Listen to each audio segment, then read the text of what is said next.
স্থানটা আল্লাহ তাআলা নেকি দিয়ে পূর্ণ করে দেন। তো আল্লাহ পাক রব্বুল আলামিন আমাকে আপনাকে সমস্ত সৃষ্টিকুলের উপর যে শ্রেষ্ঠত্ব দান করেছেন, এই শ্রেষ্ঠত্ব দান করার ভিত্তিটা কি ছিল? কিসের ভিত্তিতে আল্লাহ তাআলা আমাকে আপনাকে সমস্ত সৃষ্টিকুলের উপর শ্রেষ্ঠত্ব দান করেছেন? আল্লাহ পাক রব্বুল আলামিন আমাদের দৃষ্টির ভিতরে এবং দৃষ্টির বাহিরে এই বিশাল জগৎ আল্লাহ সৃষ্টি করেছেন। বিজ্ঞান উন্নতি করতে করতে চরম শিখরে পৌঁছার পরেও আল্লাহর সৃষ্টির এক লম্হা উদ্ঘাটন করতে পারবে না। যা আবিষ্কার করেছে তার চেয়ে আরো বেশি অনাবিষ্কৃতই রয়ে গেছে এবং থাকবে, মানুষের পক্ষে এটা সম্ভব না। তো এই সমস্ত সৃষ্টিকুলের মধ্যে আল্লাহ পাক রব্বুল আলামিন মানুষকে যে শ্রেষ্ঠত্ব দান করলেন, মানুষকে যে মনিব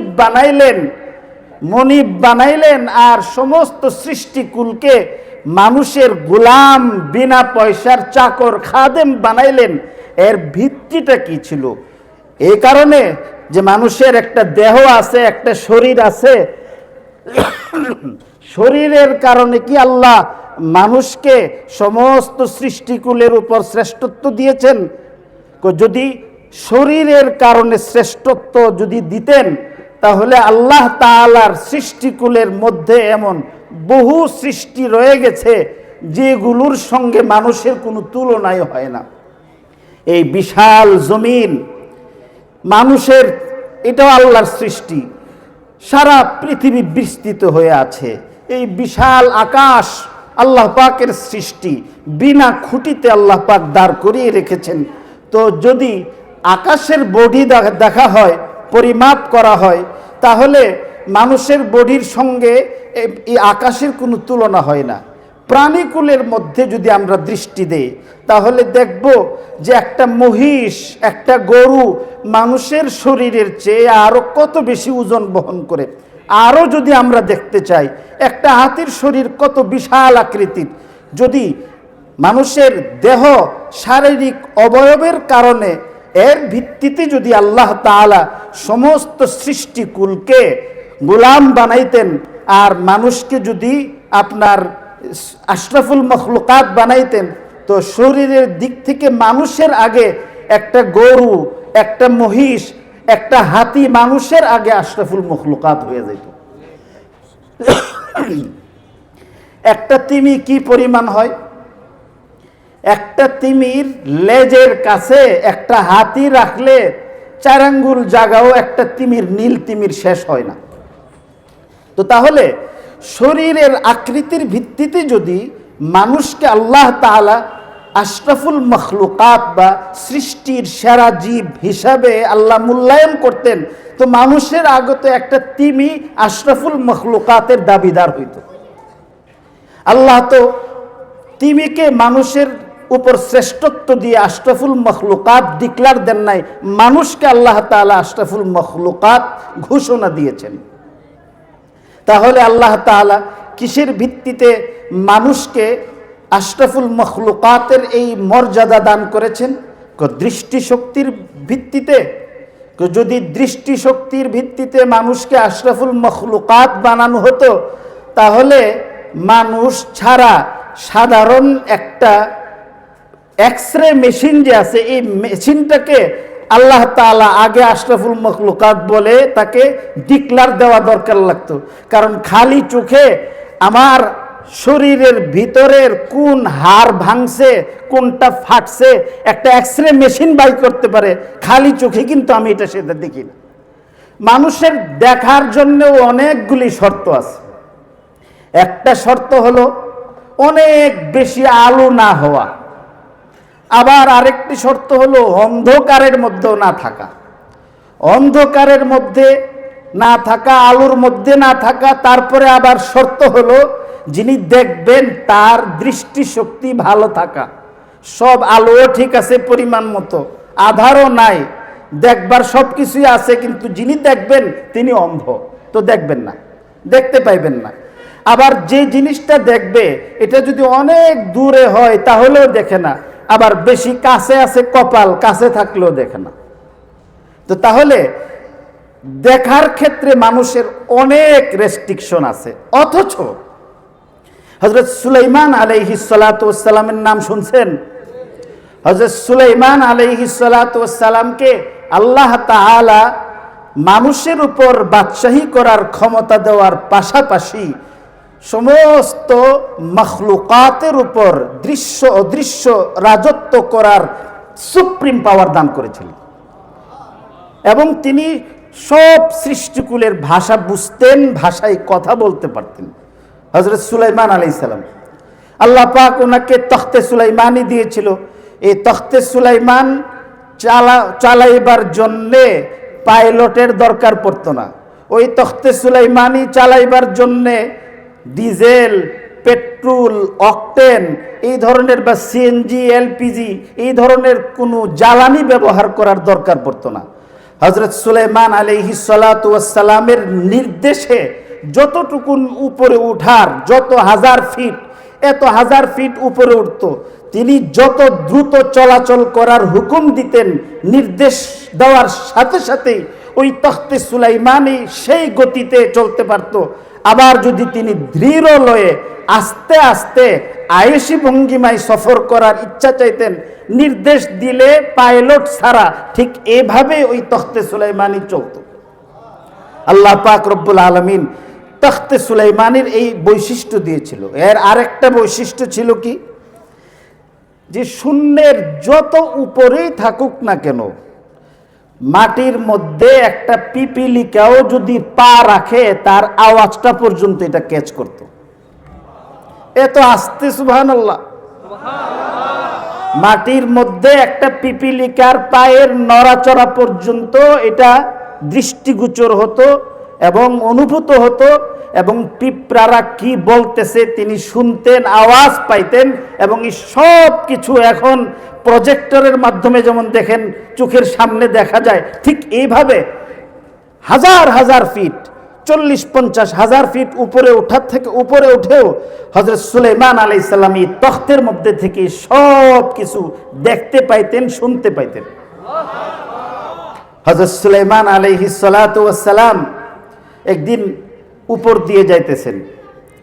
যাওয়ার সময় হঠাৎ করে তাফসীরের কিতাবে বলেছে, তিনি ইরাক থেকে সফর করে মক্কা নগরী অতিক্রম করে যখন তায়েফের কাছাকাছি পৌঁছছেন, পৃথিবীর একটা উর্বর স্থান, সবচেয়ে উর্বর বলা হয়, বরকতময় একটা এলাকা তায়েফ নগরী, সেখানে গেছে পরে আসমান থেকে হযরতে সুলাইমান আলাইহিস সালাতু ওয়াস সালাম দেখেন নিচে পিপিলিকার এক সম্রাজ্ঞী, পিপিলিকার যে নেত্রী জাতির উদ্দেশ্যে ভাষণ দিচ্ছে, সবাইকে সতর্ক করতেছে। হাত্তা ইযা আতাউ আলা ওয়াদিন নামলি قالت نملة يا أيها النمل ادخلوا مساكنكم لا يحطمنكم سليمان وجنوده وهم لا يشعرون। হযরত সুলাইমান আলাইহিস সালাম দেখেন যে পিঁপড়ার নেত্রী রানী সমস্ত পিপিলিকা সম্প্রদায়ের উদ্দেশ্যে, জাতির উদ্দেশ্যে ভাষণ দিয়ে বলছেন, হে আমার পিপিলিকা ভাইয়েরা, আমার পিপিলিকা বোনেরা, আপনারা তাড়াতাড়ি বাংকারে প্রবেশ করুন। আল্লাহর নবী বিশিষ্ট বাদশাহ হযরতে সুলাইমান কিন্তু ইরাক থেকে তার বহর নিয়ে মক্কা নগরী অতিক্রম করে কিছুক্ষণের মধ্যেই তায়েফে প্রবেশ করবেন। তার সঙ্গে ঊর্ধ্ব জগতে যারা সফর করতেছে শুধু তারাই না, তার সঙ্গে পদাতিক বাহিনীও আছে।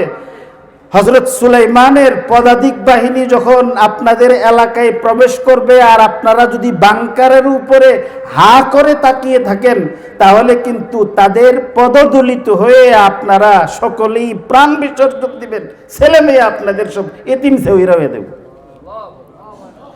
হযরত সুলাইমান আলাইহিস সালাম উপরের থেকে তার ওয়াজ শুনছে, পিঁপড়ার জাতির উদ্দেশ্যে ভাষণ শুনছেন।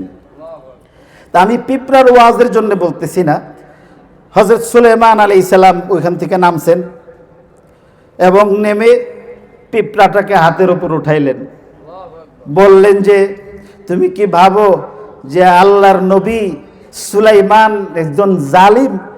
কোনা জালিম হবে কোন? তাহলে তুমি যে বললা যে সুলাইমানের পদাতিক বাহিনীর পদপিষ্ট হয়ে তোমাদের মৃত্যু বরণ করতে হবে, আমি কি এভাবেই তাদেরকে হত্যা করার জন্য এখানে আসতেছি? তো পিঁপড়া বলতেছে, আমি কিন্তু শেষে একটা শর্ত প্রযোজ্য করেছি। গ্রামীণ ফোনের দেখছেন না আপনার, এরা কিছুদিন পরে পরে এই মোবাইল কোম্পানিগুলি বিভিন্ন অ্যাড দেয় যে এত এত টাকা ফ্রি, এত এত অফার যাইতেছে। ডিসেম্বরের তো অফারের মনে হয় অভাবই নাই। এই অফার দিতে দিতে মনে হইতেছে যে সারা জগৎ আপনার ফ্রি দিয়ে দিছে। ছোট্ট করে এখানে লিখছে শর্ত প্রযোজ্য। এই শর্ত প্রযোজ্য দিয়ে আপনার আম সালা যা আছে সব কিন্তু লয়ে গেছে, সব নিয়ে গেছে। তো ঠিক এইভাবে পিঁপড়া বলতেছে যে আমি কিন্তু শর্ত প্রযোজ্য বলেছি। নিচে আমি বলছি লা ইয়াহতিমান্নাকুম সুলাইমান ওয়া জুনুদুহু ওয়া হুম লা ইয়াশুরুন। আমি বলেছি যে তোমরা যে পদপিষ্ট হয়ে মৃত্যুবরণ করবে তাদের কিন্তু খবরও থাকবে না। তা আপনি যদি জেনে বুঝে হত্যা করতেন তাহলে পাপ হইতো।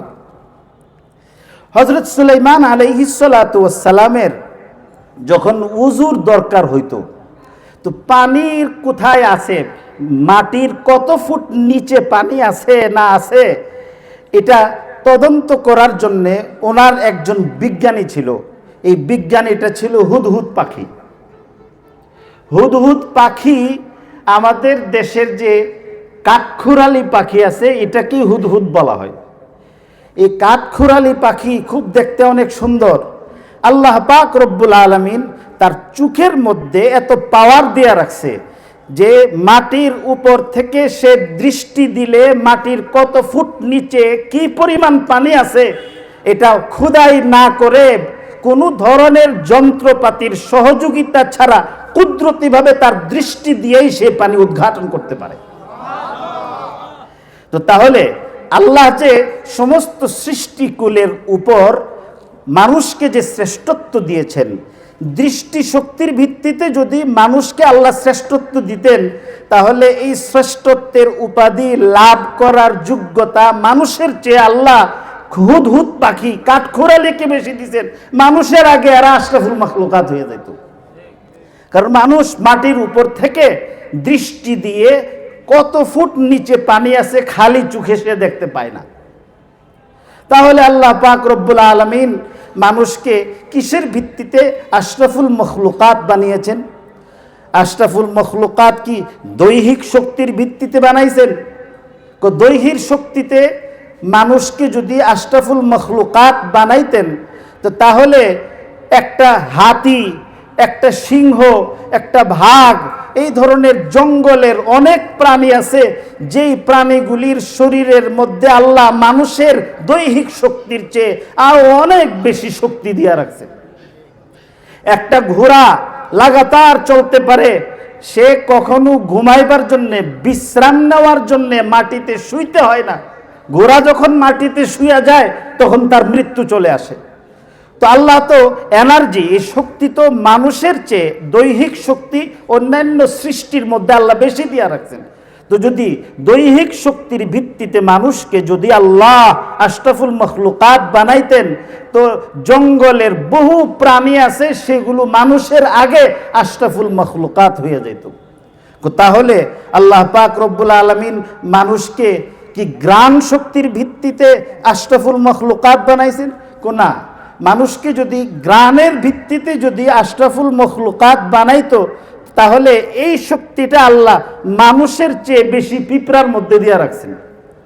একটা পিঁপড়ার এলাকার মধ্যে নাই, কিন্তু 2-4টা চিনি বা মিষ্টি জাতীয় কোনো জিনিস যদি আপনি এখানে ফালাইয়া দেন, ফালাই দেওয়ার সাথে সাথেই দেখবেন কোনো ধরনের ঘোষণা ছাড়া, মাইকিং ছাড়া দেখবেন নাতি নাতকর ছেলে ফুলে যা আছে ঘর গোষ্ঠী সব নিয়ে লাইন ধরছে ত্রাণ নেবার জন্য এসে পড়ছে।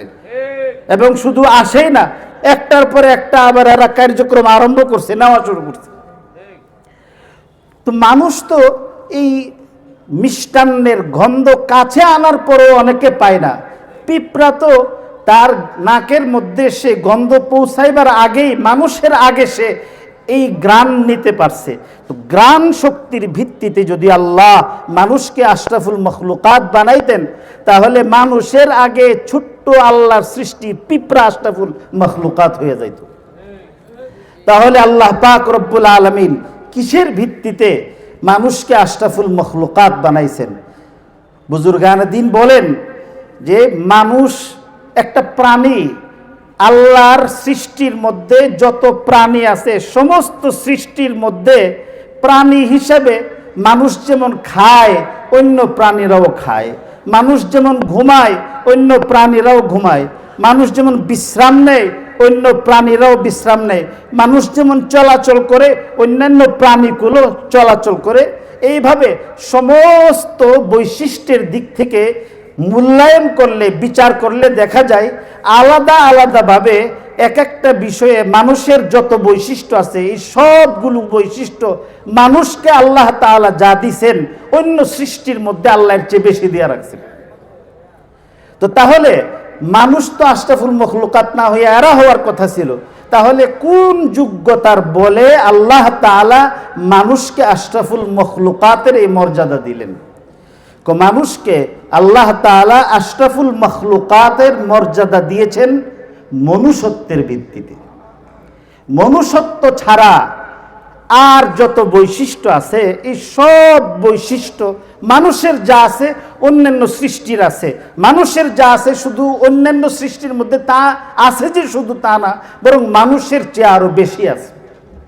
মানুষ যেমন বংশ বিস্তার করে, মানুষের যেমন বাচ্চা কাচ্চা হয়, তো বাচ্চা কাচ্চা হওয়ার দিক দিয়ে যদি মানুষরে আশরাফুল মখলুকাত বানাইতো, তো টঙ্গী বাজারের বাদাম্মা কুত্তি যা আছে সব আগে আশরাফুল মখলুকাত হয়ে যেত। কারণ সে তো শুরুই করবো 5-7টার থেকে। 5-7টা বাচ্চা একটা কুকুরে দেয়। একটা মুরগি কতগুলি ডিম দিতেছে। তো তার বংশ রক্ষার জন্য যে অবদান মানুষের চেয়ে বেশি। তো তাহলে বংশ রক্ষার ক্ষেত্রে প্রজনন ক্রিয়ায় যদি মূল্যায়ন করা হতো, তাহলে মানুষের চেয়ে অন্যান্য ইতর প্রাণীগুলি আগে আশরাফুল মখলুকাত হয়ে যেত। তাহলে সেই প্রাণীগুলির মধ্যে নাই কি, যে সবই আছে, শুধু নাই হলো ইনসানিয়ত, মনুষ্যত্ব। এই মনুষ্যত্বের গুণের কারণে আল্লাহ তাআলা আশরাফুল মখলুকাতের এই উপাধি মানব জাতিকে দান করেছেন। 18,000 মখলুকাতের উপর, মতান্তরে 40,000, মতান্তরে 80,000 সৃষ্টিকুলের উপর আল্লাহ তাআলা মানুষকে মর্যাদাবান করেছেন, শ্রেষ্ঠত্ব দিয়েছেন, মানুষকে মনিব বানিয়েছেন। আর সমস্ত সৃষ্টিকুলকে মানুষের বিনা পয়সার গোলাম এবং চাকর বানাইছেন। এই মনুষ্যত্ব যদি কোনো মানুষের মধ্যে না থাকে, তাহলে এই মানুষটা মানুষ নামের কলঙ্ক হয়, এবং এই মানুষটা আল্লাহর সৃষ্টির মধ্যে যত ইতর প্রাণী আছে, ইতর প্রাণীর চেয়েও আরো অধম হয়ে যায়। এদের সম্পর্কে আল্লাহ পাক রব্বুল আলামিন সূরা আরাফের মধ্যে বলেছেন, ওয়ালাকাদ যারানা লিজাহান্নামা কাসীরাম মিনাল জিন্নি ওয়াল ইনস লাহুম কুলুবুন লা ইয়াফকাহুনা বিহা ওয়ালাহুম আ'য়ুনুন লা ইউবসিরুনা বিহা ওয়ালাহুম আযানুন লা ইয়াসমাউনা বিহা উলাইকা কাল আনআমি বাল হুম আযাল ওয়া উলাইকা হুমুল গাফিলুন। আল্লাহ তাআলা এই মনুষ্যত্বের বিকাশ যদি মানুষের মধ্যে না হয়, তাহলে চতুষ্পদ জানোয়ারের চেয়েও আরো বেশি অধম মানুষের রূপান্তর হয়। এই জন্যে এক বুজুর্গ, আল্লামা রুমি রহমতুল্লাহি আলাইহি, এক বুজুর্গের কথা বলছেন। উনি বললেন যে বাজারের মধ্যে, ধরেন টঙ্গী বাজার, যখন ভালো করে দুপুরবেলা জমজমাট হয়, আর আকাশের মধ্যে যদি কোনো মেঘাচ্ছন্ন ভাব না থাকে, আলো যদি থাকে, এই জায়গার মধ্যে যদি কোনো ব্যক্তি হাতের মধ্যে একটা মোমবাতি নিয়ে রাস্তার মধ্যে যদি হাঁটা চলা করে তো মানুষই কি বলবে যে এটা একটা পাগল। তো দেখেন যে এক বুজুর্গ ব্যক্তি হাতের মধ্যে কুপি নিয়ে বাজারের মধ্যে, যে বাজার গিজগিজ করতেছে, উনি কি যেন কুপি দিয়া দিনের বেলায় সূর্যের আলোতে কুপি দিয়া খুঁজতেছেন। তো ওনাকে জিজ্ঞাসা করছে আপনি কি খুঁজতেছেন? তো উনি বললেন যে ভাই আমি মানুষ খুঁজতেছি। এত বাজারের মধ্যে এত হাজার হাজার মানুষ থাকার পরও আপনি মানুষ দেখেন না? তো উনি বলেন যে যাদেরকে তোমরা মানুষ বলতেছো আসলে এইগুলি মানুষ না, মানুষ নামের কতগুলি অঙ্গ প্রত্যঙ্গ, একটা খুলস, একটা মুখোশ সে পরে আছে। তিনি বললেন ইনামার দানন্দ ইহা সুরতন, ইনামার দানন্দ ইহা সুরতন, মুর্দয়ে নানন্দ কুশতা শাহওয়াতন, মুর্দয়ে নানন্দ কুশতা শাহওয়াতন। করে যাদেরকে তুমি দেখতেছো এটা আসলে মানুষ নামের একটা আকৃতি আছে, আসলে এটা মানুষ না, এটা মানুষের একটা সুরত। ইকেমি বিনি খিলাফে আদমন, ইকেমি বিনি খিলাফে আদমন, নিস্তন দাদম খিলাফে আদমন, নিস্তন দাদম খিলাফে আদমন। যাদেরকে তুমি মানুষ বলতেছো আসলে সে মানুষ না, মানুষের একটা চামড়া, একটা মুখোশ তার শরীরের মধ্যে লাগাইছে, ভিতরের মধ্যে সে হিংস্র কুকুর, শ্রীগাল, বিড়ালের চেয়ে আরো হিংস্র হয়ে গেছে। যদি মানুষ যদি এই সমস্ত হিংস্র প্রাণীর চেয়েও যদি আরো হিংস্র না হইতো, তাহলে একই সমাজে বসবাস করার পরে, একই সঙ্গে বন্ধুত্ব করার পরে, চলাচল করার পরে একটা মানুষকে ঘর থেকে ডেকে নিয়ে আপন বন্ধু 500 টুকরা কিভাবে করে? তার মধ্যে যদি মনুষ্যত্ব থাকতো তাহলে এই কথা করতে পারতো না। এই টঙ্গীর মধ্যেই হয়েছে, রেল লাইনের মধ্যে, রেল লাইনে রেলের ধাক্কা খাইয়া একটা উঠতি বয়সের মেয়ে রেলগাড়ির ধাক্কা খাইয়া ইন্তেকাল করছে। মারা যাওয়ার পরে লাশটা নিতে নিতে রাত্র হয়ে গেছে। রাত্র হয়ে যাওয়ার পরে পত্রিকার খবর, রাত্র হয়ে যাওয়ার পরে লাশটাকে পায় নাই। পরের দিন সকালবেলা একটা ঝুপের মধ্যে পাওয়া গেছে। দেখা গেছে এই লাশটার সঙ্গে, উঠতি বয়সের এই মেয়ের লাশের সঙ্গে এক পাল তথাকথিত মানুষ নামের কলঙ্ক তার সঙ্গে খারাপ কাজ করছে। তো যদি মানুষই যদি হইতো তাহলে এমন কাজ কিভাবে করে? এই জন্য বলতেছেন ইকেমি বিনি খিলাফে আদমন, ইকেমি বিনি খিলাফে আদমন, নিস্তন দাদম দর গিলাফে আদমন। মানুষের একটা প্যাকেট লাগাই রাখছে, আসলে সে মানুষ না। আদমিরা আদমিয়ত লাজিমাস, আদমিরা আদমিয়ত লাজিমাস্ত, উদ রাগর বুন বাশদ হাইজমস্ত, উদ রাগর বুন বাশদ হাইজমস্ত। মানুষের জন্যে, মানুষ হওয়ার জন্যে মনুষ্যত্ব জরুরি, ইনসানের জন্যে ইনসানিয়ত জরুরি। মানুষের মধ্যে যদি মনুষ্যত্ব না থাকে, ইনসানের মধ্যে যদি ইনসানিয়ত না থাকে, তাহলে একটা লাকড়ি, উদ আগর গাছের লাকড়ির মধ্যে যদি সুবাস না থাকে, এটা যেমন রান্না করার লাকড়ি আর ওই লাকড়ির মধ্যে কোনো পার্থক্য থাকে না। মানুষের মধ্যে যদি মনুষ্যত্ব না থাকে, ইনসানের মধ্যে যদি ইনসানিয়ত না থাকে, তাহলে ওই মানুষ আর একটা কুকুর, শ্রীগালের মধ্যে কোনো ধরনের পার্থক্য থাকে না। এই জন্য উনি বলতেছেন গর্ব সুরত আদমি ইনসা শুদে, গর্ব সুরত আদমি ইনসা শুদে अहमद बू जहलो हम ये किस्सा शुदे अहमद बू जहलो हम ये किस्सा शुदे চেহারা আর হাত পাও থাকলেই যদি একটা মানুষ মানুষ হইতো তাহলে আকায়ে নামদার তাজদারে মদিনা মুহাম্মদ মুস্তাফা সাল্লাল্লাহু আলাইহি সাল্লামের যেমন হাত পা ছিল এমনি ভাবে আবু জাহেলেরও হাত পা ছিল, তারও চেহারা ছিল, তারও কান ছিল, নাক ছিল। তো চেহারা হইলেই যদি মানুষ হইতো তাহলে আবু জাহেল আর মুহাম্মদুর রাসূলুল্লাহর মধ্যে কোনো পার্থক্য হইতো না। এই জন্য একটা সত্যিকারের মানুষ হওয়ার জন্যে মানুষ হওয়ার জায়গার মধ্যে আসতে হয়।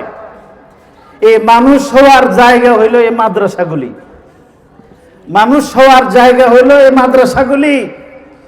বাদশাহ আলমগীরের নাম শুনছেন? মনে হয় কয়েকজনে শুনছেন। বাদশাহ আলমগীরের নাম শুনছেন তো?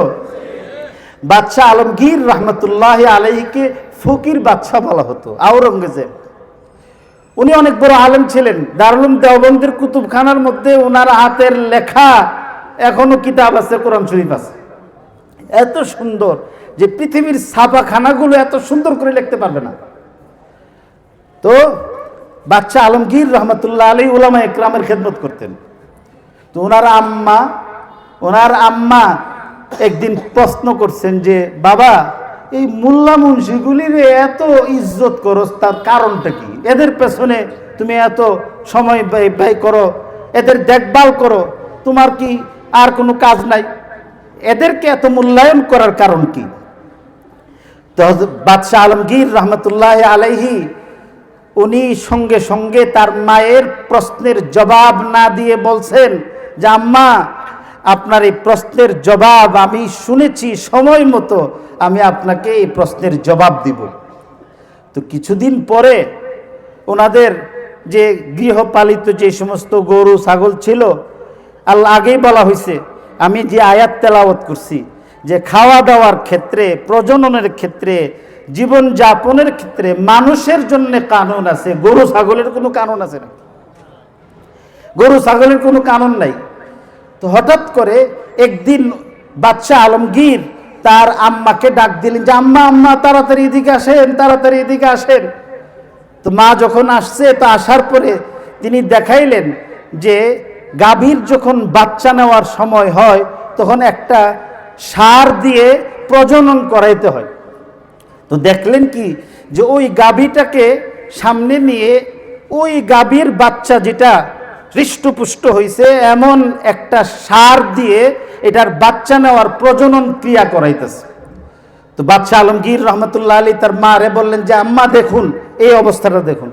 তো বলার পরে মা খুব রাগ করলেন যে এটা তো শরমের জিনিস। আমাদের দেশেও যদিও গরু ছাগলের এই প্রজনন হয় তো মুরব্বীরা বাচ্চাদেরকে দূরে রাখেন হায়া শরমের জন্য, যার হায়া নাই, ইমানই নাই। তো এই জন্যে বাদশাহ আলমগীরের আম্মা খেপে গেলেন, বললেন যে তোমার মাকে এমন লজ্জাস্কর একটি দৃশ্য দেখাতে তোমার বিবেকে একটু বাঁধলো না?